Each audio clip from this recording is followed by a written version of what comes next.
तो कच्चे रस्ता भी टायर का पक्का होना जिनके सही होना बहुत लाजमी, क्योंकि इतने कंडे वगैरह ज़्यादा होने खड्डे तो वजन हो तो बहुत जल्दी पंचर हो गए। तो कोशिश करनी चाहिए भी अपना टायर वगैरह मोटरसाइकिल का भी सैट रखना चाहिए, क्योंकि अस देहाती रहने सब इस चीज़ का लाजमी ख्याल रखना पौंदा भाई कहीं आना वहना पे एमरजेंसी बाकी सारे रोड जो सारे बनता वड्डे इलाके मतलब सारे टीडी गुजरता पिया है, लिंक रोड है जोड़ा सारा हाईवे, तो ये जोड़ा है तो इसको बनता वड्डा, तो इस वास्ते जो इतना मोटरसाइकिल का टायर सही होना बहुत लाजमी है।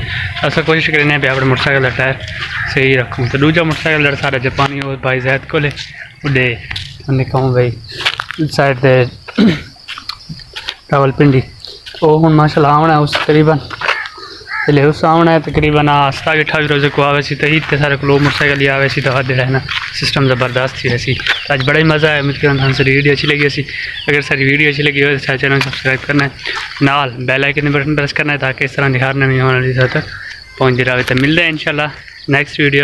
अल्लाह हाफिज़।